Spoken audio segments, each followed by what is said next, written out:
Your future doesn't wait. Look, time is the only truly non-renewable resource. You can make more money, you can find new opportunities, but the clock, it doesn't care. The future is coming at you like a freight train.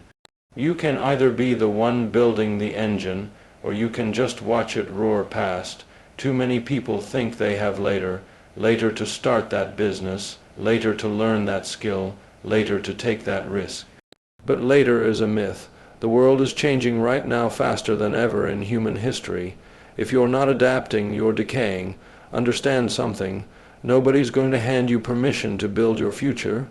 Nobody's going to tap you on the shoulder and say, now's the time. Now has always been the time, so what's stopping you? Fear, that's fine. Fear means you're aiming at something that matters. Lack of experience. You'll get it faster by doing than by waiting. No perfect plan. Perfect plans are what people use to stall. Take the first step, then take another, then keep going until the noise around you starts calling you lucky when really you were just relentless.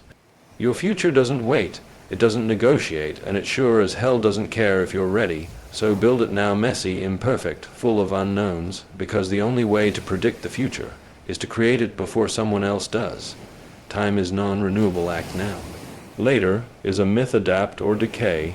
Fear is proof you're aiming at something that matters. The only way to predict the future is to create it first. Time is the only resource you can't get back, trade for, or manufacture in a lab.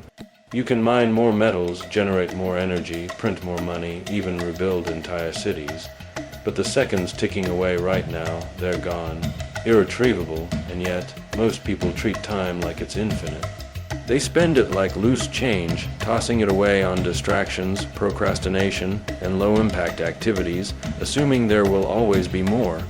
This is one of the greatest delusions in human life, the idea that time will somehow replenish itself simply because we expect it to.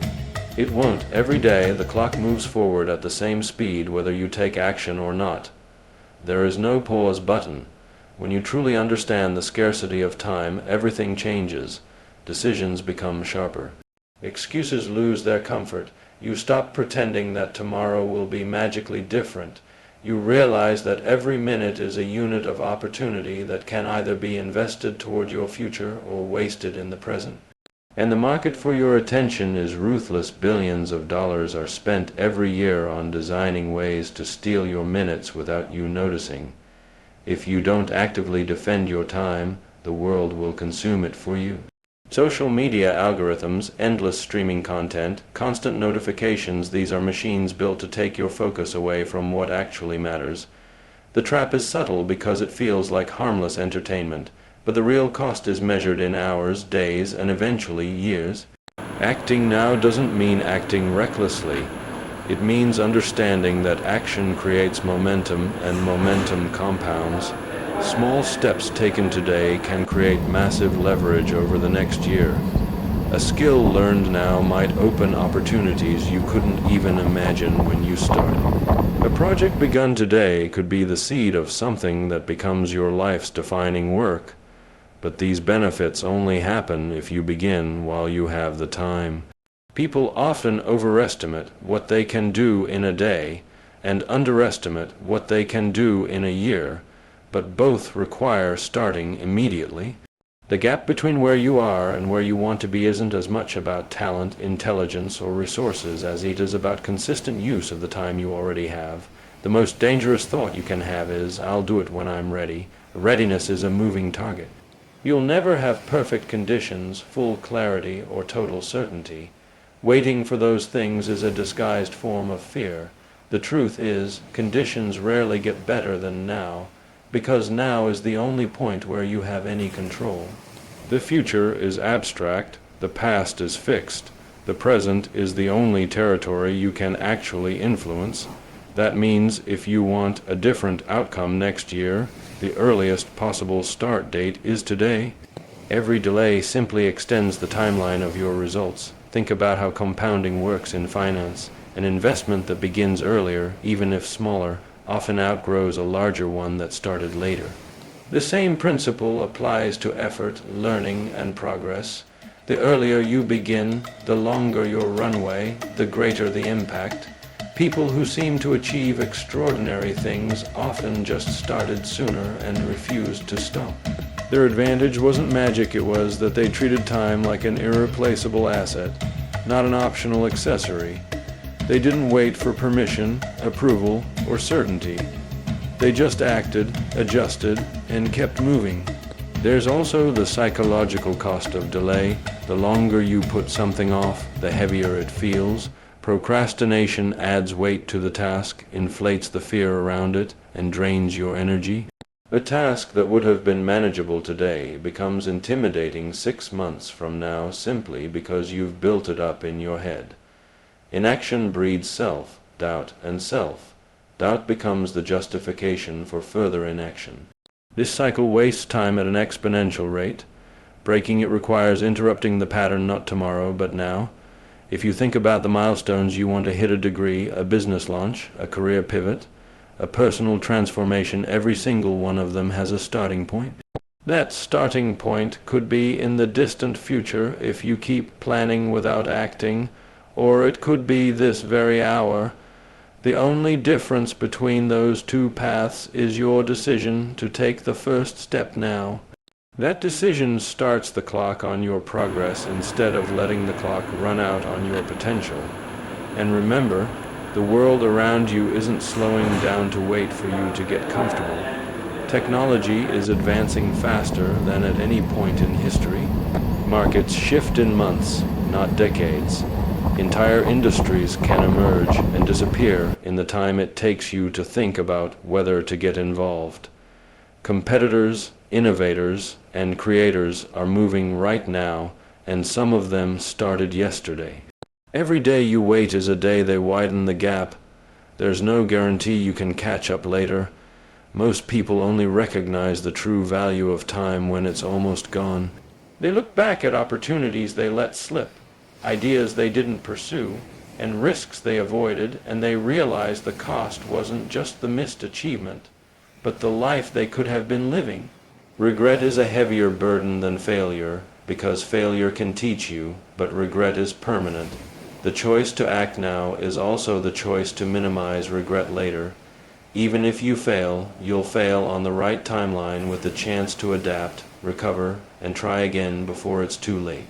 You don't need perfect clarity to act, only the awareness that every moment you hesitate is a moment you can't recover. Treat your time like the most valuable currency you own, because it is. Spend it with intention.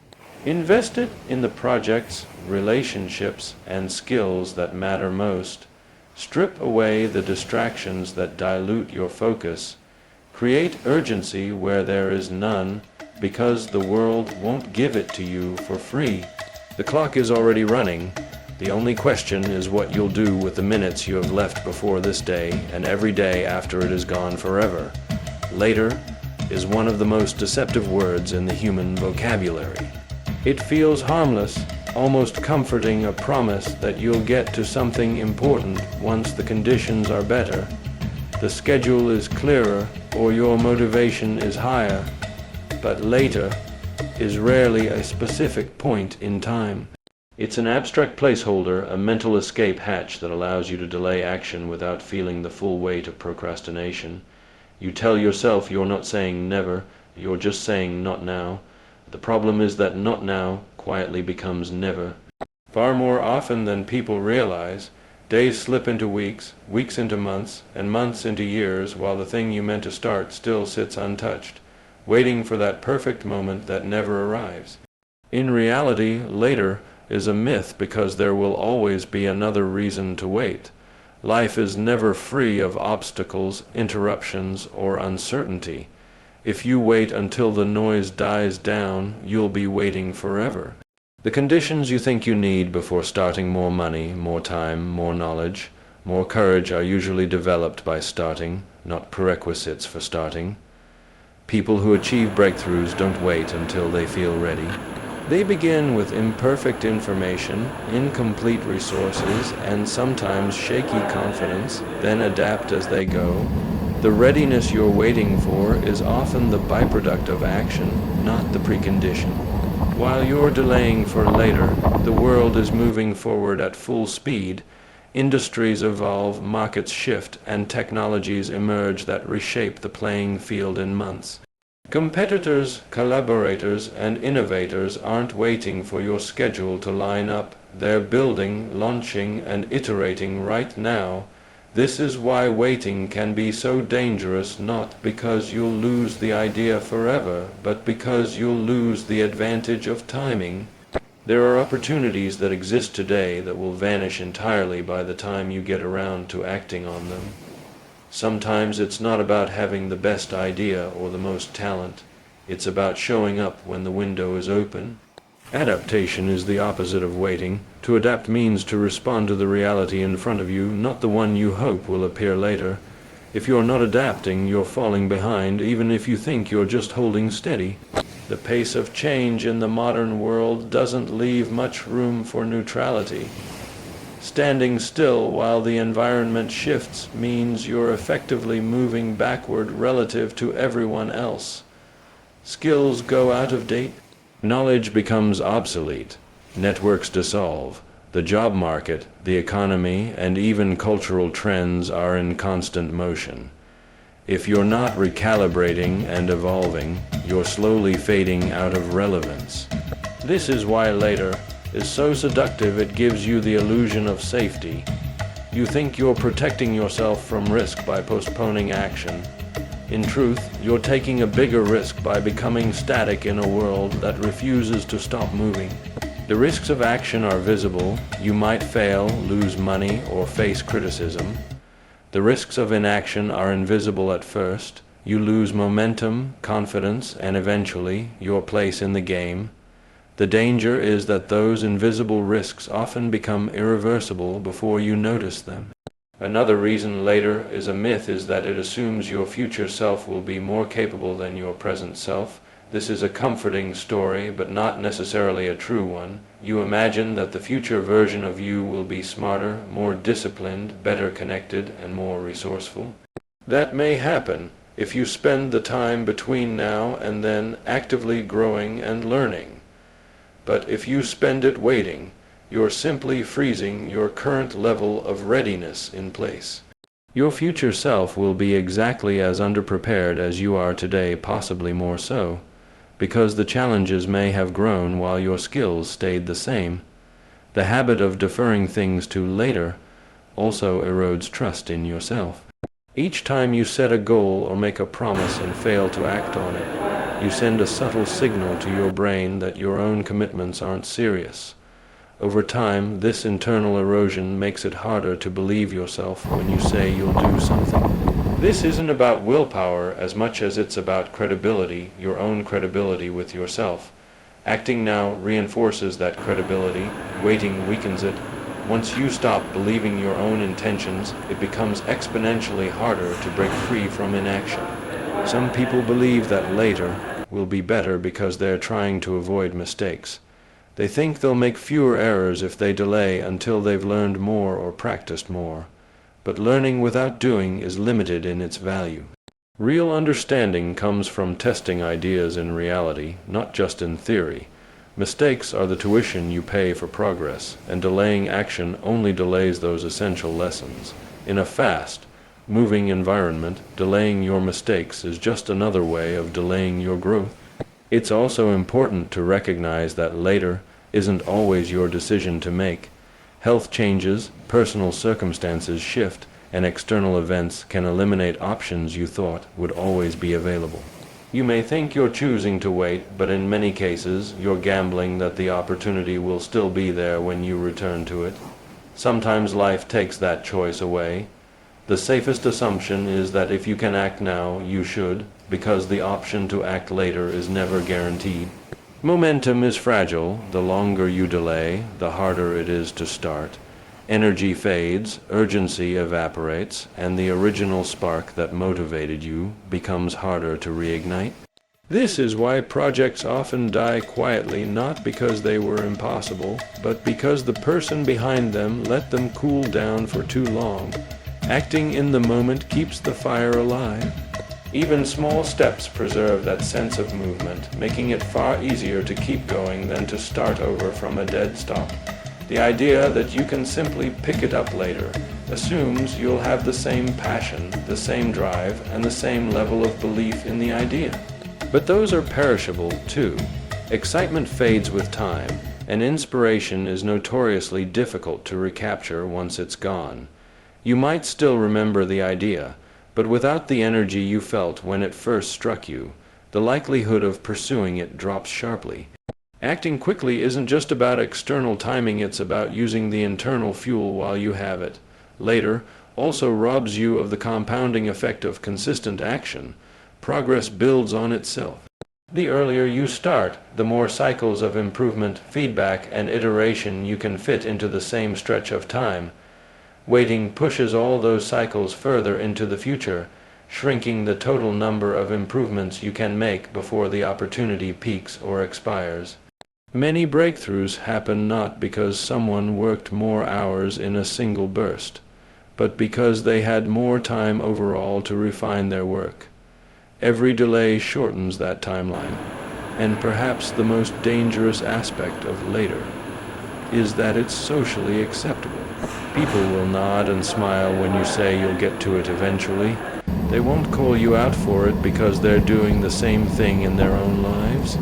This mutual agreement to postpone dreams and ambitions creates a culture where waiting is normal, even though it's the single biggest killer of momentum and opportunity.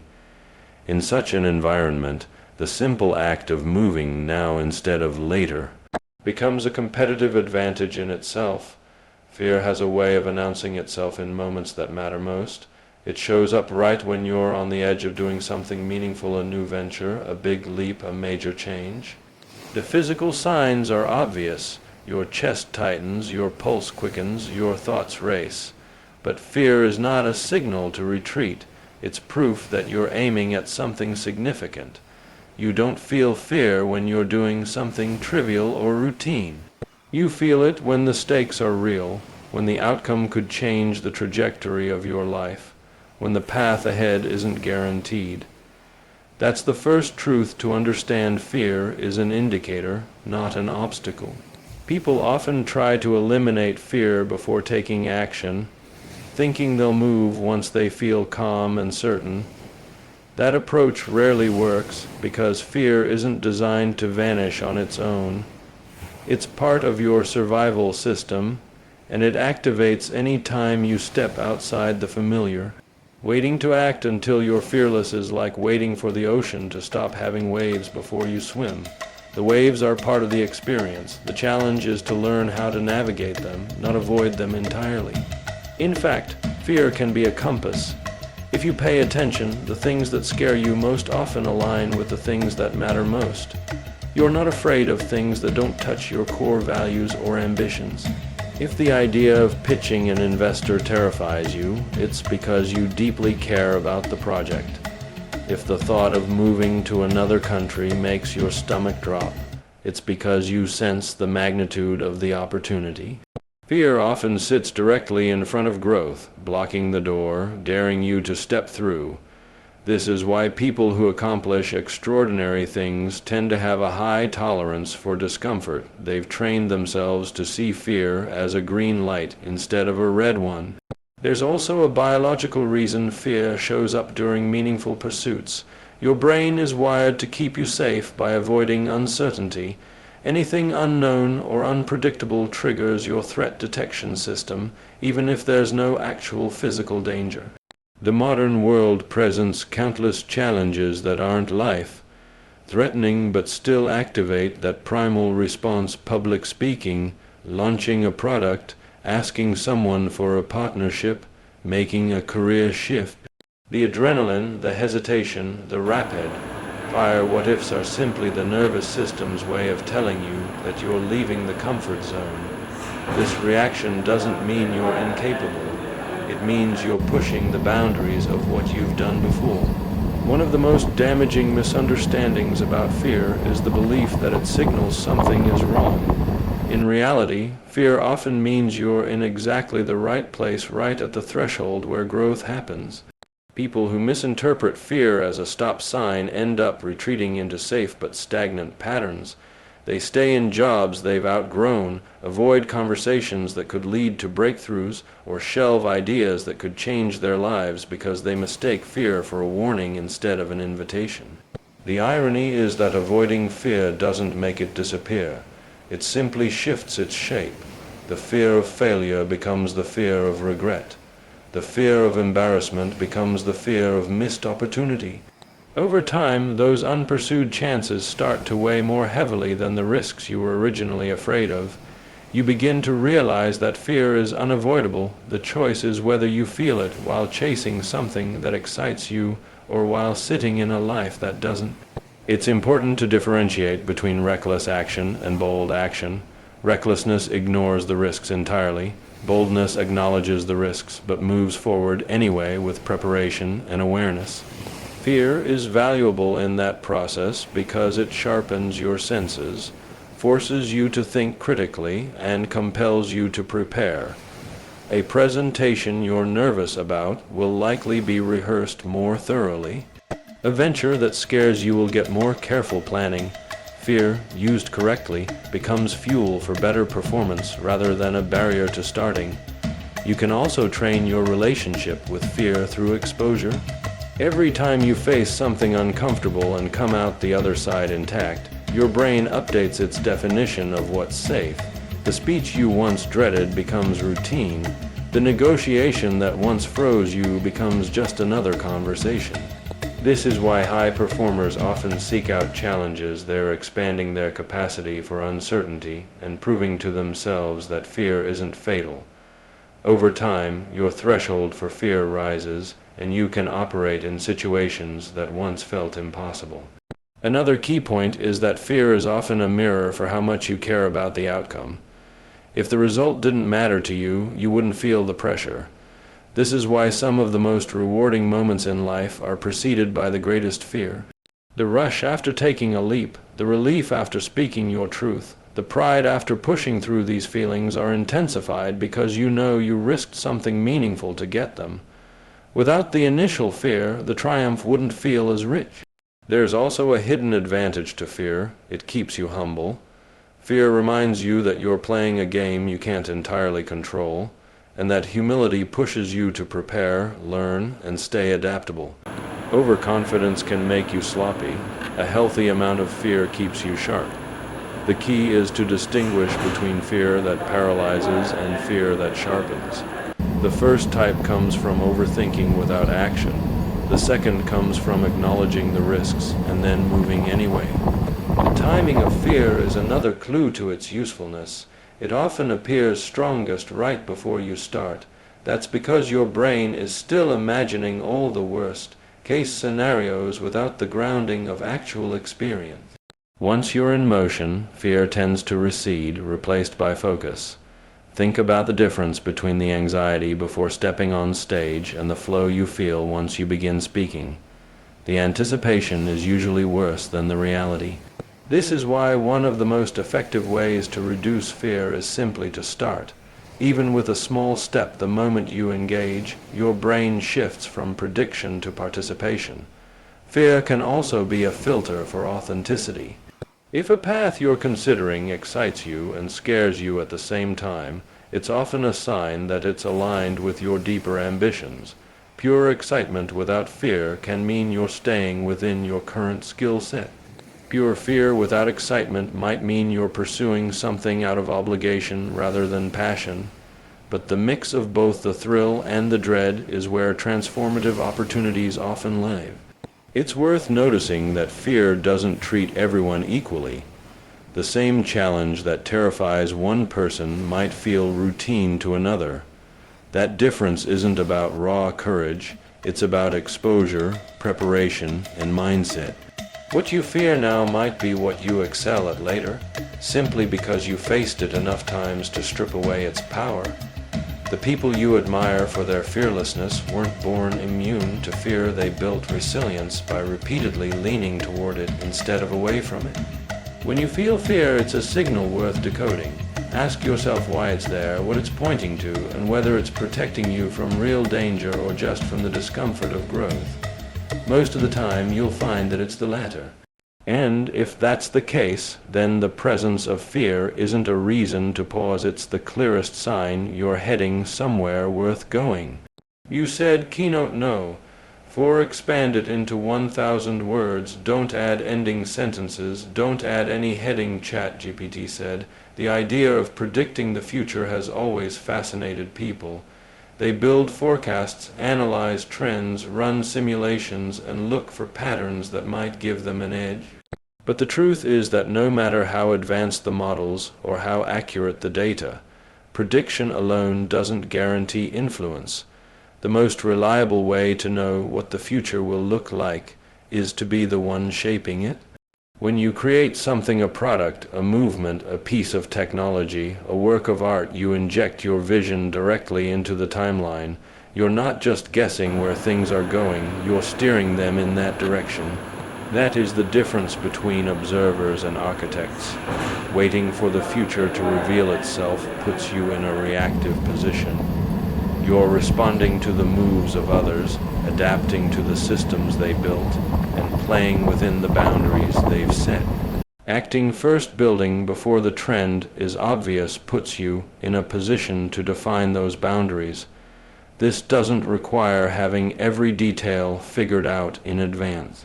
It requires a willingness to start creating in the face of uncertainty, knowing that the act of creation itself will influence the direction events take.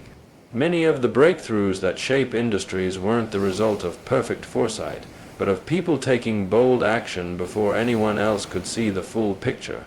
Creation is a form of leverage. Once something exists in the world that wasn't there before, it has the potential to spread, to be adopted, to change habits and expectations. The first smartphone didn't just respond to consumer demand. It created new demand entirely. The first electric vehicle that worked at scale didn't wait for a mass market to form. It helped create that market. The first online platform that connected millions of strangers in real time didn't emerge from a survey asking people if they wanted it. It made people want it by showing them what was possible. This is what happens when you decide not to wait for someone else to define the future. You give people a new reality to respond to. Of course, creating the future is inherently risky. It means stepping into spaces where the outcome is unknown and where you might be wrong. But being wrong while creating is still a stronger position than being right while reacting. If you act early and fail, you can adapt and try again while others are still hesitating.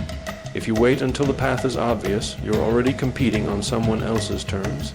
The opportunity to lead has passed, and the best you can do is follow more effectively than others. That is why those who consistently shape the future have a bias towards starting rather than waiting. The tools for creating have never been more accessible. Technology has lowered the barrier to entry in almost every field: publishing, manufacturing, media, software, education, commerce. The distance between an idea in your mind and a product in the world has shrunk dramatically. This means the gap between thinking about the future and influencing it has shrunk too.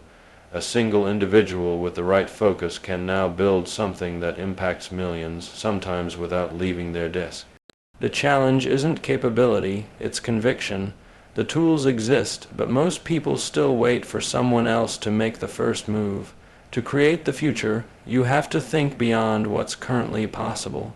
Most people shape their plans within the limits of what exists right now, but those limits are temporary. Technologies improve, costs drop, knowledge expands. A solution that seems unrealistic today might be viable in 5 years, and if you begin working toward it now, you'll be ready when the conditions align. This is why visionaries often seem out of touch at first. They're designing for a world that doesn't exist yet, but will, because they're helping to build it. The willingness to look beyond immediate constraints is what separates future makers from future guessers. Another element of creating the future is resisting the pull of short-term thinking. There's constant pressure to optimize for immediate gains, quarterly profits, viral moments, rapid wins. While those can be useful, they rarely produce lasting change. Building something that truly alters the course of the future requires patience, resilience, and a tolerance for delayed results. It's about making moves today that may not pay off for years, but will have a compounding impact once they do. This is a different type of risk, not the risk of failure, but the risk of enduring a long stretch of effort before seeing proof that it's working. Many abandon their projects during that stretch, which is why so few end up shaping the future in a meaningful way. The act of creating also requires a mindset that values experimentation over certainty. The future is too complex to map perfectly, so the best approach is to launch, learn, and iterate.